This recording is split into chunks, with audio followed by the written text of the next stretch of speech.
The man who taught America what courage looked like was secretly terrified of horses. John Wayne, towering symbol of American masculinity, cowboy who rode across silver screens for decades, spent his entire career hiding a paralyzing fear that would have shattered his legendary image. While millions watched him mount stallions with effortless grace, few knew that behind those steely blue eyes lay a terror so profound it nearly ended his career before it began. It was 1930, and a young Marion Morris had just been given his first major break in Hollywood. Director Raoul Walsh saw something special in the tall, broad-shouldered former football player from Iowa. But there was one problem. The role required extensive horseback riding, and Marion had never been comfortable around horses. As a child growing up in California, he had witnessed a neighbor's violent encounter with a spooked stallion, an image that burned itself into his memory and would haunt him for the rest of his life. The studio executives were clear. If he could not convincingly portray a cowboy,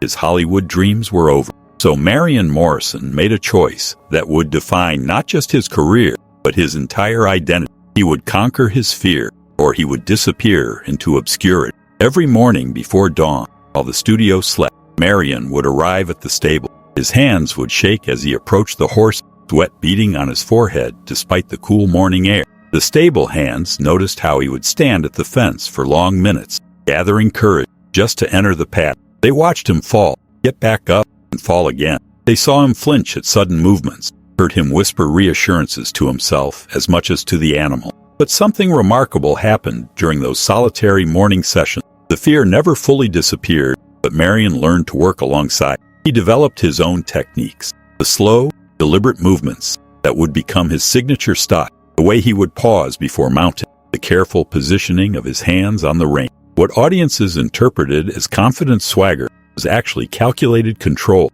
every gesture designed to maintain his composure while managing his terror. The transformation was complete when Marion Morrison became John Wayne. The Duke, as he would be known, created a persona so convincing that even he began to believe. On screen, he was the epitome of fearless masculinity. But those who worked closely with him noticed the small tell, how he would always arrive early to familiarize himself with each horse, how he insisted on using the same gentle mares whenever possible, how he would quietly slip the animals treats to build trust before filming began. What makes this story even more extraordinary is that Wayne never spoke publicly about his fear. In an era when admitting weakness could destroy a career, especially for someone who embodied American strength, he carried this secret to his grave. The man who inspired generations of Americans to face their challenges head-on was himself facing his greatest challenge every single day he worked. The irony is profound. John Wayne's greatest performances came not from fearlessness, but from his daily victory over fear.